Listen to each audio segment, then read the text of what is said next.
The single leg jackknife with ankle weights is an excellent exercise to target the lower abs. If you can complete 20 reps per leg of the single leg jackknife, adding resistance with ankle weights is an advanced progression to make the exercise harder. To get started, attach ankle weights securely to your ankles. Lie down on the back with one leg bent, foot firmly planted into the floor with the other leg straight on the floor. Extend your arms over your head to create a straight line with your body. Keeping your arms extended over your head, contract your abs, then explosively curl your upper torso up as you bring the extended leg up to come close to your hands to create the letter V.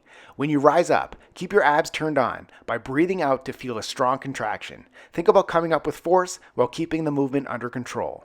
Control the eccentric portion by slowly reversing the movement as you lower your arms and legs back towards the floor without allowing them to rest. Immediately complete another rep and do as many reps as you can on one leg.